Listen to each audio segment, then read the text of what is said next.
mostrou ali que a gente vai já leite ninho, tá bom? E o Gabriel tá comigo novamente. Oi. E ele escreveu 4 frases pra mim. Eu escreveu 4 pra mim. Tá bom. E as frases, tipo, são mais um trava-língua. Ele escreveu só trava-língua pra mim. Não, 2 ele não escreveu trava-língua. Eu escrevi uma trava-língua pra ele. Só uma, né? Uma. E ele escreveu 2, viu? Que maldade dele. Eu escrevi depois. E eu vou encher minha boca com farofa. Não é farofa, é leitinho. É Olha. leite ninho.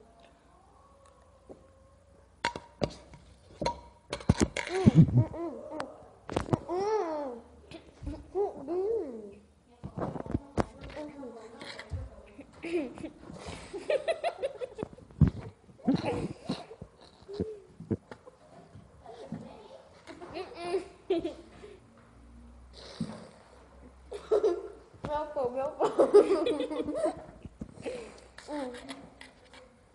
Nossa, eu bebi leite, cara.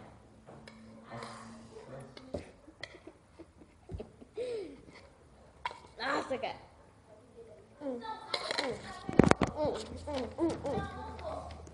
não peguei, cara.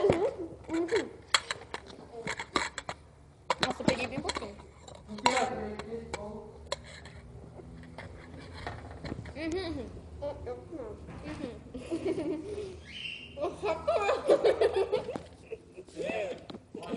Paulo, uma Vai, por amo sorvete de flocos.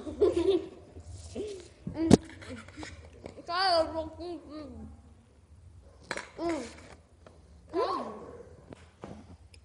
Odontologia. Odontologia. Bom, ela falou. Caraca, moleque. Eu tô com a garganta cheia, cara. cara, ele é ruim. Como faz sorvete? Como faz sorvete? Caraca!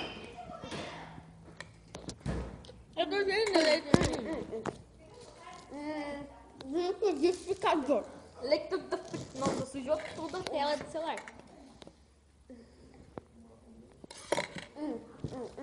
Tá, fala você, o último.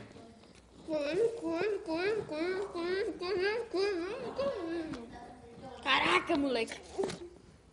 Não dá pra ver meu papel. Nossa, eu peguei a colher dela, que nojo. Ai!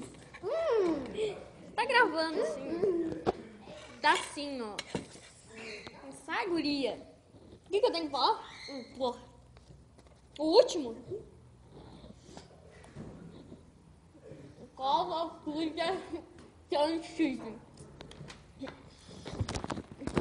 Gente. Cara, olha isso. Eu tô limpa tudo.